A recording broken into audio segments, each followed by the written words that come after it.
अब हम लोग यहाँ पर बात करते हैं defects of vision. Defects of vision के बारे में बात करेंगे एंड देयर करेक्शन, और बात करेंगे उनकी करेक्शन के बारे में। ठीक है जी, डिफेक्ट्स के बारे में बात करते हैं और उनकी करेक्शन के बारे में बात करते हैं। तो सबसे पहले हमारे पास जो डिसऑर्डर है, दिस इज द मायोपिया, इसके बारे में बात करेंगे। मायोपिया है, फिर है हाइपरमेट्रोपिया,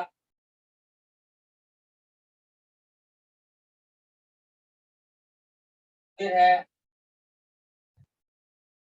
प्रेसबायोपिया। ठीक है, कुछ और भी रिलेटेड डिसऑर्डर्स है, लेकिन फिलहाल अभी हम सबसे पहले मायोपिया के बारे में बात करेंगे। जब मायोपिया के बारे में बात करते हैं तो मायोपिया को ही हम लोग बोलते हैं शॉर्ट साइटेडनेस।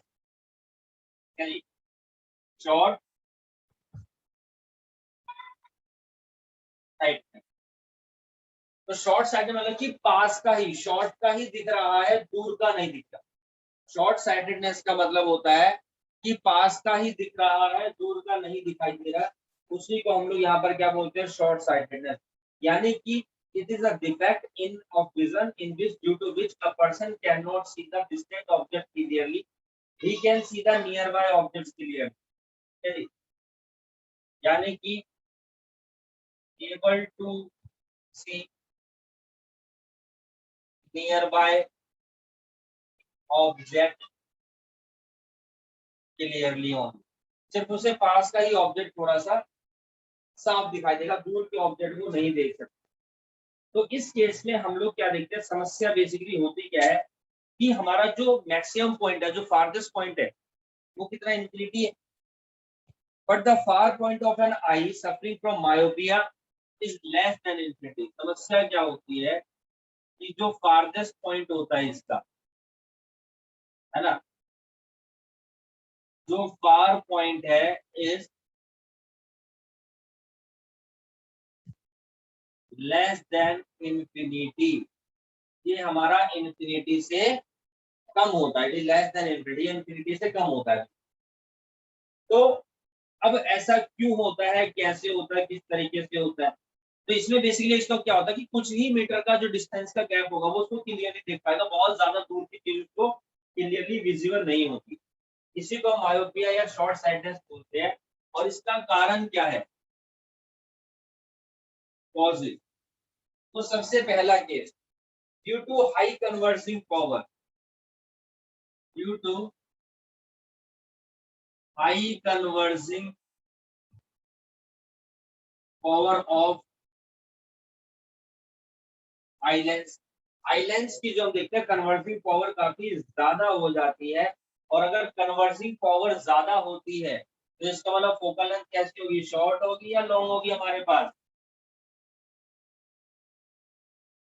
जी हाँ, शॉर्ट फोकल लेंथ। हम ये भी कह सकते हैं कि फोकल लेंथ यहाँ पर क्या होती है बच्चों, शॉर्ट होती है। एक बात और है यहाँ पर कि eyeball being too long, eyeball being too long. देखिए कैसे, किस तरीके से बच्चों, आई बॉल जो होती है वो कैसे हमारे पास यहाँ पर क्या होती है, लॉन्ग होती है। अब इसमें मायोपिया को देखिए, समस्या क्या आई है मायोपिया के अंदर, ये चीज समझने की कोशिश करिए। मान लीजिए कि मेरे पास यहाँ पर ये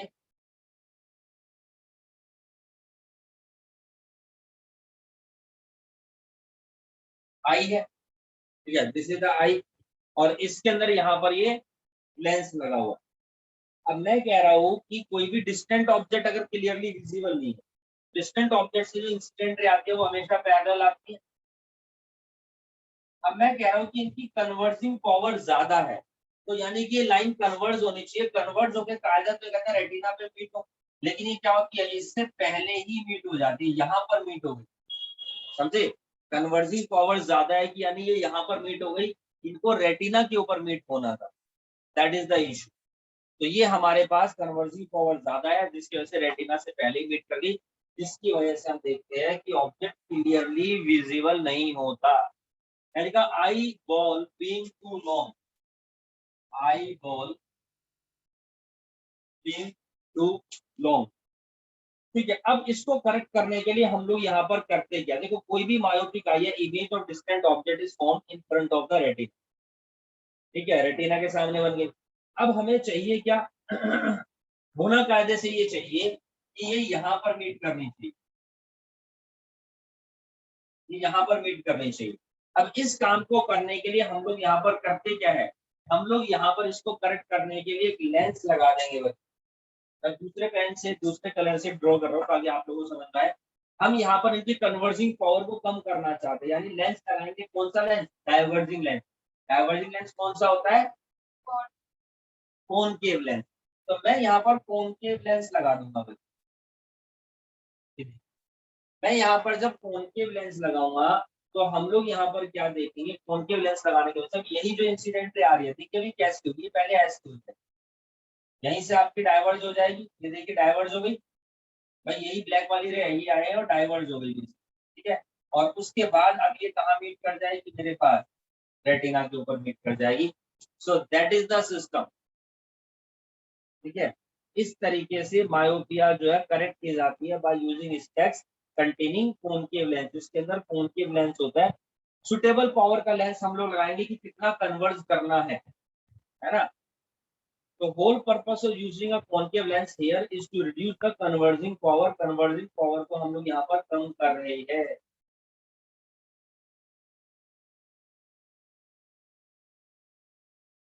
देखिए अब हम बात करते हैं आप लोगों से हाइपरमेट्रोपिया के बारे में। देखो जब हाइपरमेट्रोपिया को हम बोलते हैं लॉन्ग साइट, लॉन्ग साइट। अब लॉन्ग साइटनेस का मतलब होता है कि इसमें दूर का दिखाई दे रहा है, पास का दिखाई दे रहा है, यानी कि जो नियरेस्ट पॉइंट होता है हमारा मोर।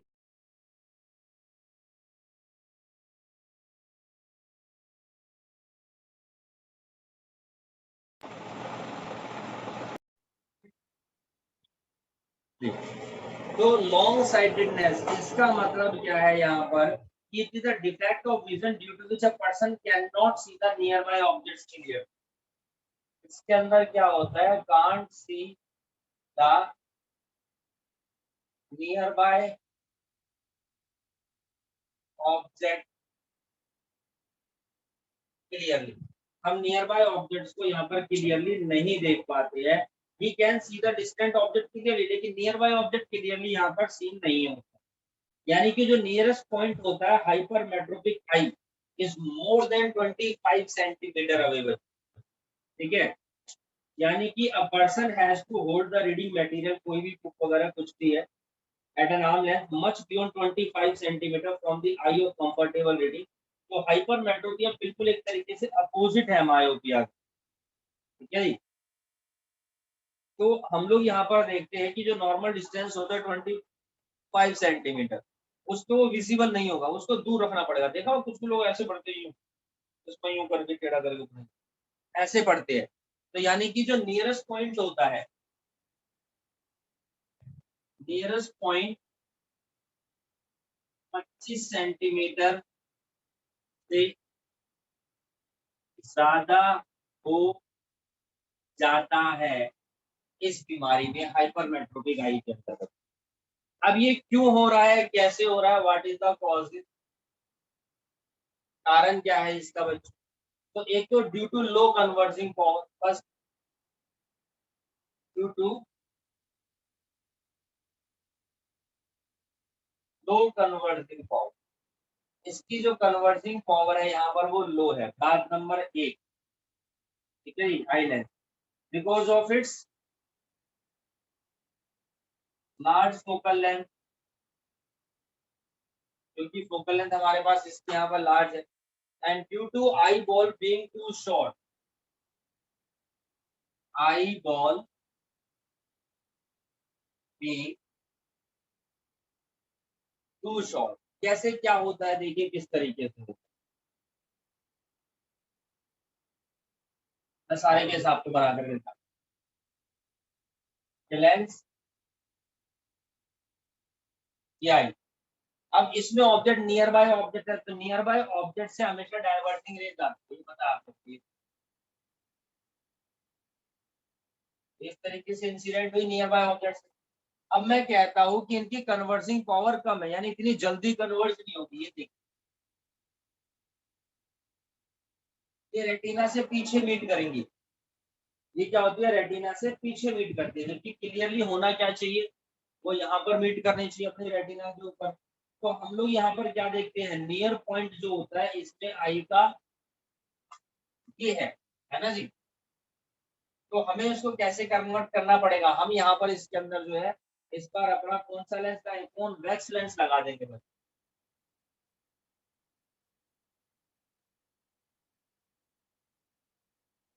तो यहाँ पर हम लगा देंगे इधर में कॉन्वेक्स लेंस। अब ये कॉन्वेक्स लेंस जब लगेगा तो देखिए क्या होगा हमारे पास, किस तरीके से होता है कोई भी जो नियर बाय ऑब्जेक्ट होता है, ठीक है जी। ये देखिए, अब वो यहाँ जा करके इसको क्या कर देगा, इसकी कन्वर्जिंग पावर को थोड़ा सा रिड्यूस कर देगा। ये देखिए कुछ कुछ इस तरीके से, और यहाँ जा करके फिर वो अब इसके ऊपर आपका यहाँ पर फिर कम हो जाता है, थोड़ा सा रिड्यूस हो जाएगा। इस तरीके से हमारे पास किसी भी ऑब्जेक्ट की इमेज रेटिना के ऊपर बन जाती है, समझे। So this is about the hypermetropy. So it is corrected by using stacks containing convex lens. Convex lens हम इसको करेक्ट कर सकते हैं। Convex lens को hypermetropia को करेक्ट करने के लिए यूज किया जाता है, and should be such of a focal length that it form a virtual image of the object placed at the near point of the hypermetropia. यानी कि इस ऑब्जेक्ट की हम देखते हैं एक वर्चुअल इमेज बनती है जो 25 सेंटीमीटर से दूर हो। यानी कि होल पर्पस जो है using a convex lens is to increase the converging power of lens. Converging power को यहाँ पर हम देखते हैं बढ़ाएंगे। इनके ऊपर बेस्ड भी न्यूमेरिकल्स आते हैं लेंस से रिलेटेड। इस तरह के कुछ क्वेश्चंस होते हैं, like near point of hypermetropic eye is 1 metre, then what is the nature and power of the lens required to correct that. फार्मूले वही लगने होते हैं बट इनके ऊपर न्यूमेरिकल। तीसरा जो डिसऑर्डर होता है मेरे पास वो आता है प्रेस बायोपिया, उसके बारे में बात करते हैं हम लोग यहाँ पर।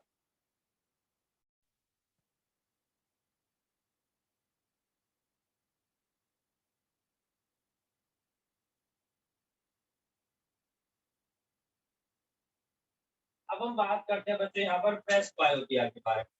देखिए जब मैं यहाँ पर प्रेस बायोपिया के बारे में बात करता हूँ तो नॉर्मली इसके अंदर होता है क्या, देखो ओल्ड एज में बुढ़ापे में क्या होता है, जो सिलियरी मसल्स होती है जो लेंस को होल्ड करके रखती होती है सस्पेंशन लिगामेंट से, वो थोड़ी सी वीक हो जाती है, ठीक है। And the eye lens become inflexible, यानी कि ऑटो फोकस उसमें नहीं हो पाता है, जिसकी वजह से समस्या आती है। यानी हम कहते हैं कि eye loses its power of accommodation. Power of accommodation मतलब वही हो गया, ऑटो फोकस नहीं कर पा रहा है, उसी को हम बोलते हैं। So because of this, an old person cannot see the nearby object clearly, and this leads to the defect called press myopia. क्या जी? अब प्रेस बायोपिया वो डिफेक्ट होता है जिसमें विजन जो होता है due to which an old person can not see the nearby object clearly due to loss of power of accommodation of eye. Nearby object उनको नहीं दिखता है। तो सभी ज्यादातर देखा होगा जो बूढ़े लोग होते हैं, मान लीजिए दिखाते हैं, चश्मा लगा रखा मोटे गिलास का और वो चावल दाल ये सब छान रहे हैं, सिलाई कर रहे हैं चश्मा लगा करके, यानी पास का उनको प्रॉपर विजिबल नहीं होता। नियर पॉइंट जो होता है ओल्ड पर्सन का having presbyopia gradually recedes and become much more than 25 centimetre. 25 centimetre से भी हमारे पास यहाँ पर कम होता है। उसके अलावा तो इसमें पास का नहीं दिखाई देता है। तो ये डिफेक्ट है जिसको करेक्ट करने के लिए in the same way as hypermetropia by using specs having convex, ठीक है। तो यहाँ पर ये चीज होती है। अच्छा आज की डेट में एक चीज और भी हमें देखने को मिली है, कुछ कुछ लेंस ऐसे होते हैं जिनके अंदर बाईफोकल लेंस लगे होते हैं, ठीक है जी। बाईफोकल मान लीजिए कोई भी चश्मा है,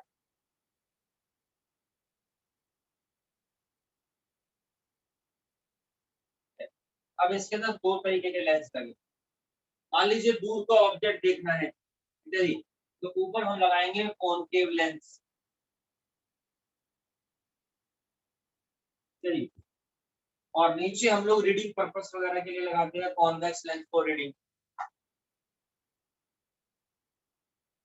देखा होगा आप लोगों ने, जैसे कुछ लोगों को चश्मा लगा होता है तो वो जब पढ़ते हैं बुक्स वगैरह पढ़ते हैं, देखो चश्मा नीचे करेंगे यूं करके पढ़ते हैं, है ना, थोड़ा नाक पे लगा के इसको यूं पढ़ते हैं, और नहीं तो ऊपर लगा के नॉर्मली बात करते हैं देखते हैं, तो वो दूर का देखने के लिए होता है, और थोड़ा सा नाक पे नीचे करके यूं देखते हैं वो रीडिंग के लिए होता है। तो ये इश्यूज होता है बेसिकली, ठीक है। उसके अलावा हमारे पास हम लोग क्या देखते हैं, जो रिफ्रैक्टिव डिफेक्ट्स होते हैं मायोपिया हाइपरमेट्रोपिया को, उनके इस तरीके से सर्जिकल प्रोसीजर से जब तो ठीक किया जाता है, लेंस लगते हैं आंखों के अंदर। एक बीमारी और आती है जी हमारे पास, कैटरैक्ट, सुना होगा आप लोगों ने, मोतियाबिंद इसको बोला जाता है, इसका भी ऑपरेशन है। तो मेडिकल कंडीशन है इन विच लेंस जो होता है आई का of a person becomes progressively cloudy, यानी लेंस के आगे जाले से आ जाते हैं, रिजल्टिंग इन ब्लड विजन, जिसको हम बोलते हैं कैटरैक्ट। तो थोड़ा क्लाउडी दिखता है due to the formation of membrane उसके ऊपर आ जाती है लेंस के ऊपर, और it decrease the vision of the eye gradually and it can even lead to total loss of vision, पूरी आंख की मतलब विजन उसका खत्म हो सकता है। तो इसके लिए सर्जरी की जाती है आई की, जिसके अंदर कैटरैक्ट होती है, ओपेक लेंस जो आई के अंदर है उसको रिमूव किया जाता है सर्जिकल ऑपरेशन से, और एक नया आर्टिफिशियल लेंस उसकी जगह डाल दिया जाता है।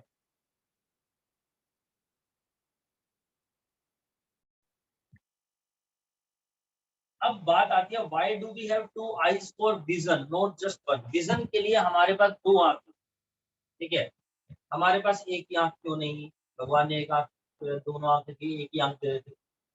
मैं आपसे पूछता, अगर एक आंख से 2 किलोमीटर दिखाई दे रहा है दूर तक, तो दो आंखों से, दोनों आंखों से कितने दूर तक दिखाई देगा, 2 या 4? 2 ही दिखाई देगा, बहुत सी ऐसा तो नहीं है इससे 2 और इसको दोनों को मिला के 4 किलोमीटर तक दिखाई देगा। वेरी, ये होता है इसलिए बेसिकली एक्यूरेसी के लिए होता है। आप एक काम करिए, ये देखिए दोनों उंगलियां मैं इनको टच कर रहा हूँ, ये हो गई। अब आप एक काम करिए, अपनी एक आंख बंद करके इनको टच करने की कोशिश करिए, फर्स्ट अटेम्प्ट में ऐसा नहीं होता है। सो एक्यूरेट विजन के लिए बेसिक भगवान ने हमारे को दो आंखें दी है। Having two eyes enables us to judge distance more accurately, हम डिस्टेंस को मोर एक्यूरेटली जज कर सकते हैं, पहली बात तो हो गई। दूसरी बात, दो आंखों से हमारे को वाइडर व्यू दिखता है। अब हम देखिए, हम यहाँ पर सामने बैठे, लेकिन मेरे को अपने यहाँ पर इधर और इधर वाला व्यू भी दिखाई, क्योंकि 180 डिग्री के एंगल पे दिखाई देता है, ठीक है। 180 डिग्री एंगल तो दो आंखों से, एक आंख होगी तो 180 डिग्री का एंगल नहीं देख सकते। तो टू वाइडर व्यू हमें दो आंखें मिली हुई है। To identify, to justify distance accurately हमारे पास टू आईज होती है। आप देखेंगे जैसे बैलगाड़ी, घोड़ा गाड़ी, ऊंट गाड़ी, ये सब चलती है, तो इनमें क्या होते हैं, वो जो भी उनके ओनर होते हैं वो क्या करते हैं, उनकी आंखों यहाँ पर पट्टा सा बांधते हैं, है ना, ताकि वो सीधा चले, इधर उधर ना देखे। आंखों का एक कवर सा होता है, इधर लगा होता है, देखा अगर आपने तो, क्योंकि वो चलते इधर उधर देखेंगे तो डिस्ट्रैक्शन ना हो इस वजह से, ठीक है। तो ये रीजन होता है। फिर है द गिफ्ट ऑफ विजन, आंखें, है ना, भगवान का दिया हुआ एक अनमोल तोहफा। क्या करता है, देखो इस दुनिया में बहुत सारे अंधे लोग हैं, वो can not see at all. Any person of any age और सेक्स कैन डोनेट आईज, अपनी आईज डोनेट कर सकता है। पीपल हु वियर स्पेक्स और have undergone cataract operation can also donate eyes. After the death of the person the eye bank should be inform immediately, and this is because eye must be removed, मरने के 4 से 6 घंटे के बाद आंखें निकाल लेनी चाहिए। उसके अलावा कभी भी किसी ऐसे पर्सन को आइस डोनेट नहीं करनी चाहिए जिनको एड्स हो, हेपेटाइटिस बी हो, सी हो, रेबीज हो, ल्यूकीमिया हो, tetanus, cholera, meningitis, encephalitis, they can not donate their eyes, ठीक। अच्छा, जो डॉक्टर होते हैं आई बैंक टीम में, उन्हें सिर्फ 10 से 15 मिनट लगते हैं एक आईज को निकालने में, तो कोई ज्यादा उसमें फेस खराब नहीं होता। अगर कोई पर्सन आई डोनेट करता है तो कर सकता है, उसके फैमिली वाले मान लीजिए अगर ऑब्जेक्शन उठाते हैं, नहीं ऑपरेशन होगा, उसका फेस बिगड़ जाएगा, तो ऐसा कुछ भी नहीं है। बल्कि उनकी आंखों से कोई और देखेगा, ये तो बढ़िया है कि आपका जो भी रिलेटिव है, जो भी नोन है, या जो भी लविंग है, वो आपके मतलब अपने जाने के बाद भी उसकी आंखें दुनिया में है, तो आइस डोनेट करनी चाहिए। The eye bank distributed the eyes to various eye hospitals, eye को डिस्ट्रीब्यूट करते हैं जहाँ पर वो ट्रांसप्लांट होती है to the blind people through surgical operation. तो जैसे ब्लड डोनेट होता है, ऐसे आई डोनेट भी हो सकती है after the death. Those donated eyes are not suitable, which are not suitable for transplantation, कुछ आईज ऐसी होती है जो ट्रांसप्लांटेशन के लिए सुटेबल नहीं होती, तो उनको मेडिकल कॉलेज में दे दिया जाता है रिसर्च वगैरह करने के लिए। ठीक, उसके बाद ये फैक्चुअल डाटा की बातें होने के बाद अब हमारे पास कुछ आगे के टॉपिक है, जिसमें ग्लास प्रिज्म आता है। तो ग्लास प्रिज्म क्या होता है, अभी मैं आप लोगों को शो करूंगा। अभी तो अपनी ब्रांच पर हमारे पास प्रिज्म है, इस लैब से आपको निकाल के दिखाएंगे। तो प्रिज्म होता है कांच का टुकड़ा सा होता है बच्चों, ग्लास, जो ट्रायंगुलर शेप में होता है। ठीक है, ये तो जनरल स्ट्रक्चर बताइए, सोचो 3D स्ट्रक्चर होती है। तो इसमें से क्या होता है, जब लाइट निकलती है तो यहाँ पर भी गिलास है, यहाँ पर भी गिलास है, वो इधर जाता है और यहाँ पर जाने के बाद वो डिफ्लेक्ट हो जाती है, लाइट स्कैटर्ड होती है। समटाइम्स आपने देखा, आपने कभी सीढ़ी देखी है, सीढ़ी जो सीढ़ी प्लेयर में डालते हैं गोल गोल, आप उसको कभी लेकर के देखना धूप में, आप देखेंगे उसके बहुत सारे कलर्स दिखाई देते हैं अचानक से, है ना, rainbow type. Yes, rainbow colour दिखाई देते हैं। तो लाइट उसके ऊपर पड़ती है, वो स्कैटर्ड होती है, दैट्स द रीजन बिहाइंड। या वो 5 रुपए का स्केल आता है, नटराज वाला स्केल आता है, प्लास्टिक वाला जो आता है, आप उसमें से कभी धूप में देखा, आपको 3 4 5 कलर तो वहां पर भी दिख जाएंगे। ठीक है, इट हैपन। क्यों? क्योंकि लाइट स्कैटर्ड होती है। सर लाइट कैसे स्कैटर्ड होती है? आप लोगों ने बचपन में पढ़ा होगा टिंडल इफेक्ट के बारे में, है ना, कि there is a scattering of light. कहीं से लाइट आ रही है, ये रास्ता है, और जब लाइट यहाँ पर टकराई, अगर यहाँ पर कोई बैरियर है टकरा के वापिस चली गई, और यहाँ पर अगर कोई जगह है तो वो इसमें से आर पार निकल जाती है। ठीक है, एक तो ये था स्कैटरिंग ऑफ लाइट। मैं कह रहा हूँ देखो, सन से बहुत सारी रेज आती है, alpha rays, beta rays, gamma rays, UV rays, X rays, visible rays. तो एक रे और आती है जिसको हम लोग यहाँ पर बोलते हैं विजिबल रे। और जो विजिबल रे होती है बच्चों, चलिए हमारे पास हम लोग क्या देखते हैं कि जो विजिबल रे होती है,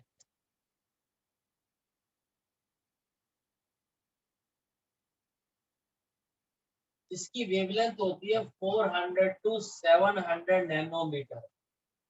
ठीक है, जब आती है तो ये व्हाइट लाइट की तरह दिखती है, लेकिन यहाँ पर हम लोग क्या देखते हैं, इसकी स्पीड चेंज हुई और यहाँ से निकलती है तो उसकी स्पीड जो वो स्कैटर्ड हो जाती है। और हमारे को इसके ना 7 कलर्स दिखते हैं, violet, indigo, blue, green, yellow, orange, red, विद ग्यो। ये हमारे को यहाँ पर क्या होते हैं, कलर्स विजिबल होते हैं बच्चों, विद ग्यो। तो बेसिकली ग्लास प्रिज्म क्या है? ग्लास प्रिज्म कुछ नहीं होता बच्चों, एक ग्लास का एक पीस होता है, ठीक है, जो ट्रायंगुलर शेप होता है, और इसके अंदर हम लोग क्या देखते हैं, रिफ्लेक्शन होता है थ्रू अ ग्लास है। तो इसमें क्या होता है, जो इमर्जेंट रे होती है parallel to the incident ray, but in refraction through a glass prism the emergent ray is not parallel to the incident. मतलब ये मेरे पास अगर प्रिज्म है और यहाँ से अगर ये लाइट रे इंसिडेंट होती है, तो मैंने यहाँ पर क्या देखा, ये हल्की सी डिफेक्ट, और उसके बाद वो यहाँ से जब फिर बाहर निकलेगी तो वो हमारी इमर्ज होगी। कायदे से लाइन स्ट्रेट जानी चाहिए, लेकिन यहाँ पर हम लोग क्या देखते हैं, there is an angle of deviation, there is an angle of deviation. वो इतना ज्यादा डेविएट हो गया इन दो सरफेस की वजह से, इंसिडेंट रे, रिफ्रैक्टेड रे, और ये इमर्जेंट रे कहलाती है। So this is the refraction of light through a glass prism. जब ग्लास प्रिज्म में से लाइट जाती है तो इस तरीके से यहाँ पर क्या होता है बच्चों, रिफ्रैक्शन होता है। नॉर्मली क्या होता है, आप देखेंगे जो प्रिज्म होता है, प्रिज्म का जो बेस है वो वाइड है, और जो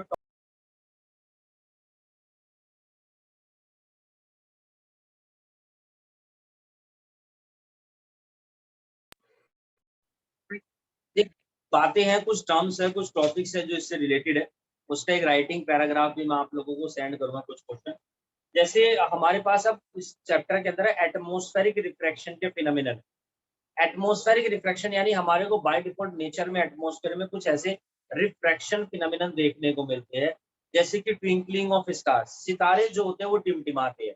हम आकाश में देखते हैं रात को, तो हम देखते हैं स्टार्स जो होते हैं कभी लाइट डिम, कभी ब्राइट, कभी डिम, कभी ब्राइट, कभी डिम, कभी ब्राइट होता है। क्या ऐसा पॉसिबल?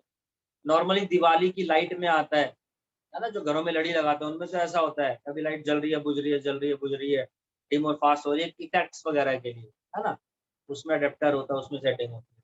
लेकिन नेचुरली ये कैसे हो रहा था? तो देखो, नेचुरली ऐसा कभी भी ऐसा नहीं होता।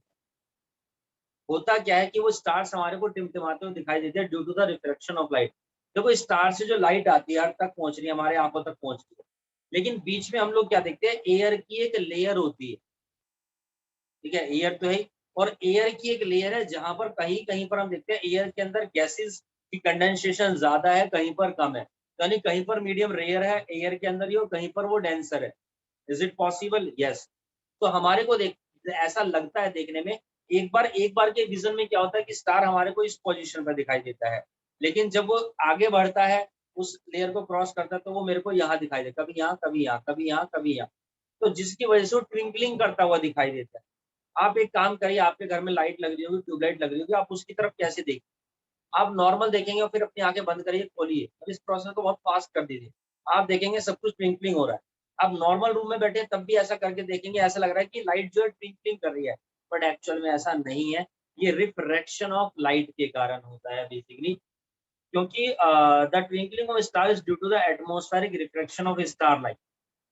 तो basically the continuous changing atmosphere continuity में चेंज हो रहा है, तो it reflect the light from the stars by different amount from one moment to the next. एक मोमेंट से दूसरे मोमेंट में हम लोग क्या देखते हैं, वहां पर डिफरेंट अमाउंट ऑफ लाइट जो है रिफ्लेक्ट होता है, जिसकी वजह से ऐसा है।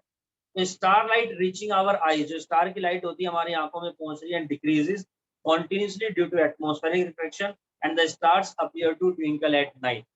हमें लगता है कि स्टार्स जो है वो ट्विंकलिंग कर। ठीक इसी तरीके से the stars seem higher than they actually are. Stars जो हमारे को बहुत ऊंचाई पे दिखाई देते हैं, जबकि वो इतनी ऊंची हाइट पर नहीं होते, वो थोड़ा से नीचे ही होते हैं। इसका भी जो रीजन है वो है रिफ्रैक्शन ऑफ लाइट।